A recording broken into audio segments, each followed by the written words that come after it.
sufficient this day and age to read any good news on the newspaper. Hey guys, Brian here with another educational, transitional tip of the day. So a lot of us are now stuck into however many weeks we've been working from home.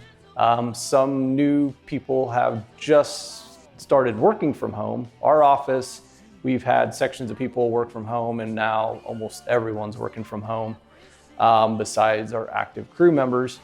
But one thing that I can highly recommend is having dedicated spaces and learning spots for your kids, as well as whenever you're wanting to teach or go over certain things.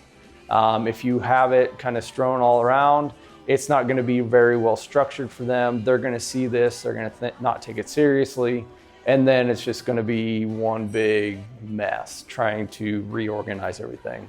So if you can, again, getting back to the structure thing, have the structure, have a dedicated spot for your kids, but then also for you, if you're working from home, to know that during certain times, certain activities have to be done, or their requirements are to be done with certain things.